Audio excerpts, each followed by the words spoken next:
Febre alta repentina, dor atrás dos olhos, manchas vermelhas na pele e dores intensas no corpo podem ser os primeiros sinais de algo muito mais perigoso do que parece. A dengue pode evoluir rapidamente para formas graves, com risco de hemorragia e até morte, especialmente se os sinais forem ignorados.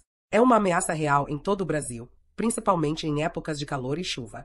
Curta este vídeo, compartilhe com quem mora em áreas de risco e siga este perfil agora mesmo. Aqui você vai aprender a reconhecer os sinais e agir rápido.